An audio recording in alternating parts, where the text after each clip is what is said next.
Right. Okay, good morning, ladies and gentlemen. So, what I'm going to do is thank you very much to Gerard, because he's given some brilliant ideas about human connection that I'm going to try and build on, and the panel session this morning. What I'm going to do is, based on probably 35 to 40 years of being in line management roles, HR roles, in the military, corporate world, governmental world, and all sorts of other weird places, I'm going to try and give you some ideas on my perspectives on how we can actually make HR sexy, how we can make HR's life easier, how we can make what we already do more successful by doing some of the things that I think are interesting ideas. We are sexy, we are sexy, we are sexy, thank you.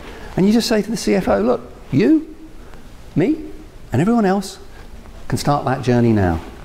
That's how I believe we can actually make HR sexy. Thank you very much indeed. What I'm going to present to you is something that business leaders, particularly senior leaders, find interesting, inspiring, and enables them to make a real difference for their organizations.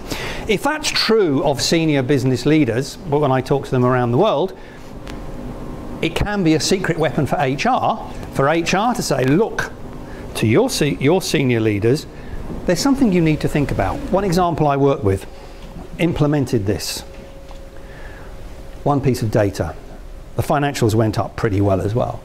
Great Place to Work rating went from under 40% to 82% in 2 years, because they proactively really pushed every line manager doing this sort of stuff.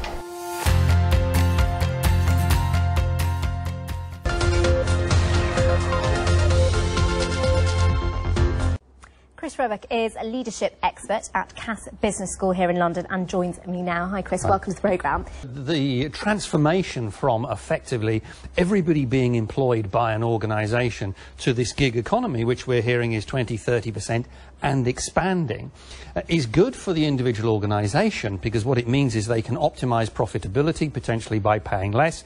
They're not having to do the basic coverage that a legal employer would do. But it also means that because of that, potentially governments are losing out on tax revenue. So governments around the world are asking themselves the question, yeah, this might be great for the investors in the organisation, but it's not quite so good for us in government and wider society. So maybe we need to do something in terms of, say, the tax revenue, but the wider issue about the protection of workers, as laid down in UN Global Compact and other agreements, also poses the question, probably out there within this unregulated existence, exploitation is happening, and that is unacceptable as well.